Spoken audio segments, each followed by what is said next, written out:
c'est Lazy. Aujourd'hui on se retrouve pour une nouvelle vidéo, qui j'espère va vous plaire. Comme vous le voyez, je tiens la G2 Max juste ici, mais son temps est révolu. Comme vous pouvez le constater juste derrière moi, on a la G2 Master. Donc aujourd'hui, on va découvrir une trottinette totalement suspendue en double moteur, qui est légère et puissante, qui est bridable et débridable en littéralement 3 secondes. Comment va se dérouler la vidéo? On va d'abord effectuer le déballage, ensuite j'enchaînerai avec la présentation complète et je conclurai avec le test en situation réelle avec les points forts, les points faibles, et ce sera à vous de vous faire votre propre avis. J'ai reçu la trottinette en moins d'une semaine, elle était superbement bien emballée et protégée. Dites-vous qu'on est sur du double carton et une fois qu'on a ouvert ces deux cartons, on va tomber sur du polystyrène qui sera totalement moulé par rapport à la trottinette, et même quand on va retirer la trottinette sur le bas, on va pouvoir que même les roues sont moulées dans ces protections. Donc niveau protection, sur tous les engins que j'ai reçus jusqu'à présent, c'était la meilleure protection que j'ai pu voir. Dans le carton, on avait la notice, le chargeur, un multi-outil, un bloc-disque et une mini-pompe. Le montage n'était pas compliqué, on a seulement le guidon à fixer sur la potence. Donc on retire la petite pièce, on insère le guidon, on remet la petite pièce, on serre les 4 vis et le tour est joué, la trottinette sera montée. La Kukirin G2 Master dispose d'un deck spacieux en caoutchouc avec une largeur de 19 cm et une longueur de 50 cm. On aura en plus le repose-pied à l'arrière de 15 cm. On a des bras oscillants avec des suspensions à ressort réglables à l'avant comme à l'arrière, posés sur des pneus semi-off-road de 10 pouces avec chambre à air. Les jantes peuvent se séparer en deux pour pouvoir réparer ou changer les pneus facilement. Elle est équipée de 2 moteurs, un est positionné sur la roue avant et le second est positionné sur la roue arrière avec une puissance totale de 2000 watts en crête, alimentée par une batterie en 52 volts et 20,8 ampères-heure. Pour arrêter la bête, on aura le droit à des freins à disque mécaniques en 140. Avec des étriers de la marque Kiu à l'avant comme à l'arrière. L'autonomie estimée par le constructeur est entre 70 et 80 km, mais vous le savez, en situation réelle, ça diffère toujours, tout dépend du poids du pilote, du parcours et aussi de la météo. Donc je vous donnerai l'autonomie que j'ai réussi à obtenir dans la partie de test. Niveau éclairage, elle a un phare à l'avant avec des petites LED tout autour du deck. Sur le côté, on aura le logo Kukirin en LED bleu non personnalisable. Et on retrouvera bien sûr un feu stop à l'arrière.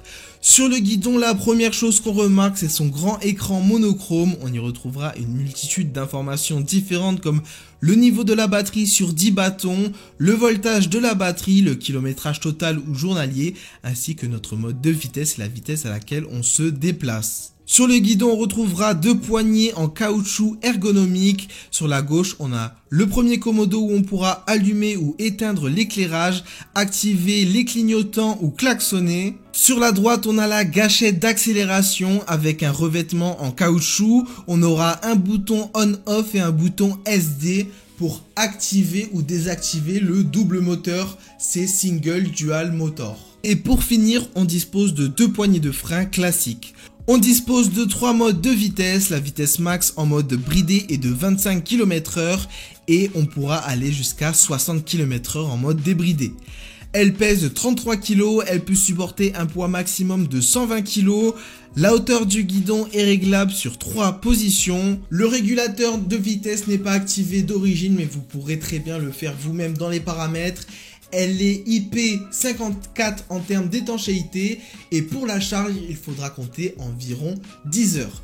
On va maintenant pouvoir partir sur le test en situation réelle, mais juste avant, ce que je vous conseille de faire, c'est de charger votre trottinette avec une pompe électrique sur batterie. Moi, j'utilise la Xiaomi 2S et ça fait vraiment le taf. Et aussi de laisser la trottinette chargée jusqu'à 100%. Une fois que tous ces paramètres seront respectés, on pourra partir sur le test en situation réelle. Mais juste avant, on va parler du débridage. Pour débrider la trottinette, rien de très compliqué.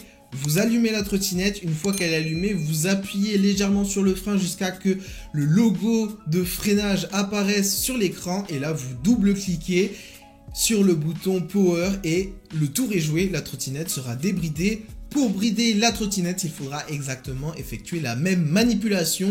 Si vous freinez légèrement et pas complètement, vous pourrez même la brider et la débrider en roulant. C'est incroyable, je trouve que c'est la meilleure option qu'on peut retrouver sur cette trottinette. Bon allez, on est parti pour le test. La première chose qu'on remarque, c'est les poignées qui sont confortables et la seconde chose, c'est directement sa nervosité. Si on appuie fort sur la gâchette d'accélération, elle va patiner au démarrage ou quand on sera aussi à faible allure.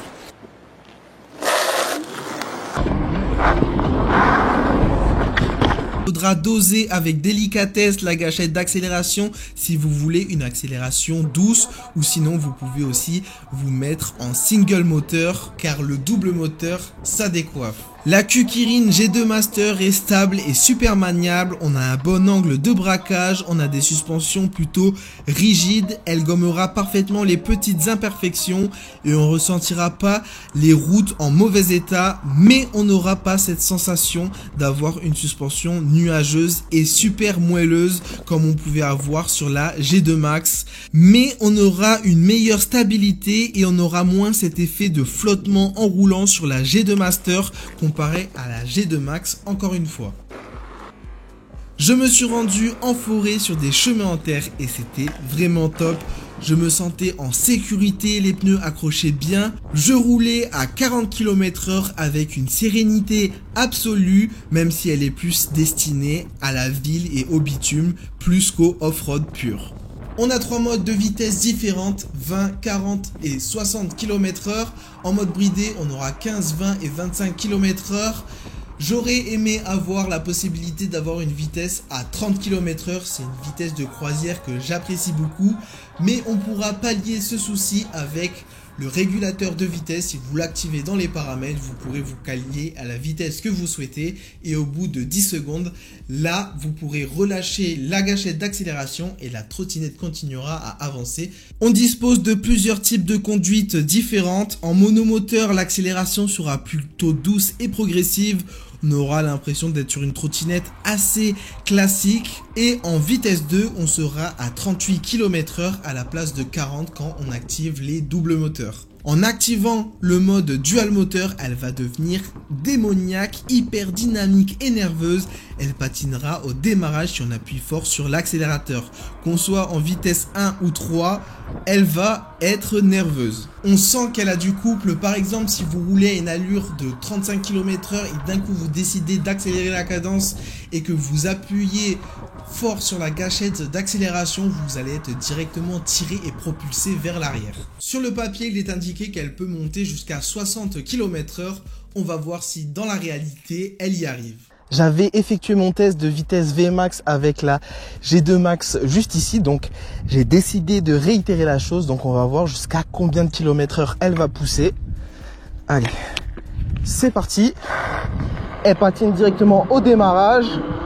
On monte rapidement à 30, 40, on ira jusqu'à 50 et plus progressivement normalement jusqu'à 60 km/h. J'ai aucun guidonnage, tout est bon.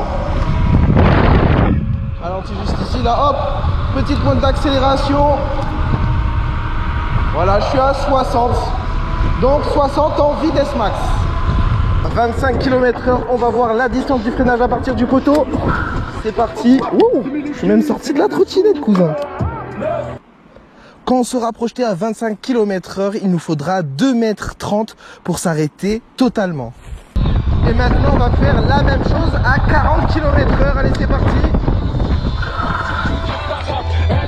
À 40 km/h, là, la distance va être beaucoup plus longue. J'ai mis exactement 7 mètres pour m'arrêter totalement en freinant à partir du poteau juste là-bas. Je trouve que la gâchette est un tout petit peu trop rigide à mon goût. Le ressort à l'intérieur a un tout petit peu trop de résistance. Ce sera dur de doser avec précision nos accélérations. Dans les côtes, elle continue à gagner en vitesse. Elle est inarrêtable. En général, on est aux alentours des 45 km/h. Elle a grimpé la cote de référence présente dans tous mes tests à 38 km/h. sachant que c'est l'une des côtes les plus inclinées de mon parcours et que la G2 Max avait monté cette même pente à 24 km/h. C'est une belle machine avec de belles finitions, on n'a pas de jeu dans la potence ou de bruit de grincement. On pourra la plier et la déplier facilement grâce à sa molette à l'avant. On pourra aussi la porter assez facilement, comme je l'ai dit en début de vidéo, elle pèse 33 kg. Et en termes de poids, je trouve que c'est le bon compromis entre les énormes trottes en double moteur qui font 50-60 kg, c'est pas portable. Là on se retrouve sur du double moteur, elle va à 60 km/h et en plus, à porter, ben ça va. Bon, je vous dis pas que c'est léger, mais vous voyez, j'arrive à me déplacer assez facilement avec, elle fait 33 kg, n'est pas si loin de la G2 Max et franchement, ben ça reste transportable si on a un étage à monter, voire deux. Franchement, je trouve que c'est le mixte parfait. Niveau éclairage de nuit, elle sera très visible grâce à toutes ses LED et en plus, grâce à son éclairage à l'avant, on pourra se balader dans une obscurité totale sans problème. L'autonomie qui était annoncée par le constructeur, vous pouvez la diviser par 2. Personnellement, j'ai réussi à parcourir 35 km avec un poids total de 90 kg. Au début de mon trajet, il faisait 18 degrés et à la fin de mon trajet, il faisait 24 degrés. Sur mon parcours, on a du plat, des montées et quelques descentes et chemins en terre. J'ai roulé généralement aux alentours de la vitesse 2. J'ai beaucoup alterné entre 40 km/h et 25 km/h selon les endroits où je roulais. Et pendant 15 minutes, je me suis amusé à rouler entre 50 et 60 km/h, c'était incroyable. J'ai pas ressenti de grosses pertes de puissance spécifiques comparées à d'autres trottinettes, sauf quand la batterie était totalement vide, il restait que 44 volts, j'avançais max à 30 km/h, l'accélération était molle et j'ai stoppé mon test ici pour préserver la batterie.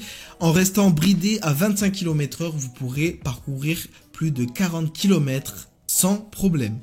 On peut retrouver la Kukirin G2 Master sur le site officiel du constructeur aux alentours des 800 €.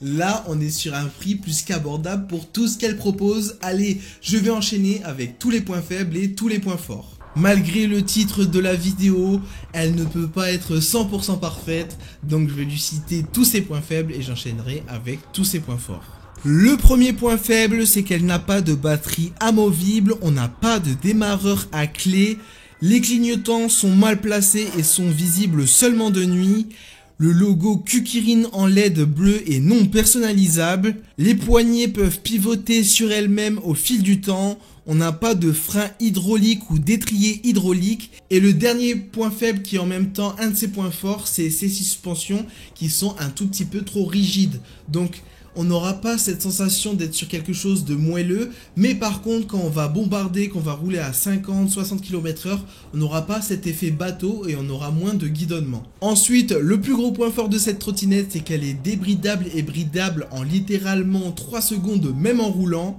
Elle a les jantes qui peuvent se séparer en deux et ça c'est incroyable, elle est puissante, dynamique et stable. On a un régulateur de vitesse activable dans le menu, l'écran est bien visible même en plein soleil. Et son dernier point fort, c'est qu'on retrouve toutes les pièces détachées encore une fois sur le site officiel de Kukirin. Donc une fois que la garantie sera dépassée, vous pourrez vous-même vous procurer les pièces détachées en cas de problème. Comme je l'avais montré en début de vidéo, ma trottinette que j'utilisais au quotidien pour les petits trajets, c'était la G2 Max. C'est parfait pour les petits trajets en ville, mais maintenant elle va être remplacée par la G2 Master. En termes de poids, c'est pratiquement similaire, même si la G2 Max reste un tout petit peu plus légère. Sur la G2 Max, j'étais limité quand il y avait des énormes montées.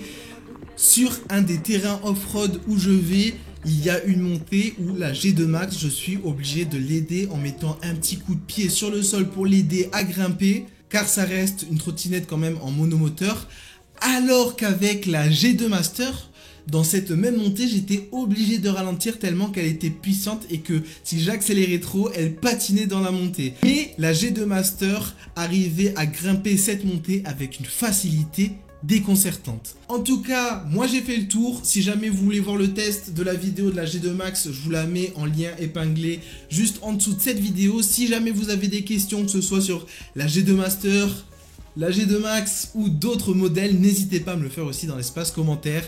Si vous voulez me soutenir, tout ce que je vous demanderai, c'est le petit pouce bleu, de vous abonner si ce n'est pas encore fait. Nous, on se retrouve pour d'autres vidéos et moi je vous dis à plus les potes. Toujours les mêmes journées de galère, une boule au ventre qui te sidère. Et c'est le prix à payer pour voir rentrer le salaire. J'ai un billet bleu pour un pochon vert et pas si bien viscère. Tout ce que je demande c'est le sourire de ma mère, mon père, ma soeur et de mes frères. Ça fait déjà 18 ans de guerre, 18 ans de guerre face à la vie. Mes convictions, mon arme de poing, mes rêves, mon arme secrète. Et depuis le début je vais en retraite car faut éviter les pièges à l'eau.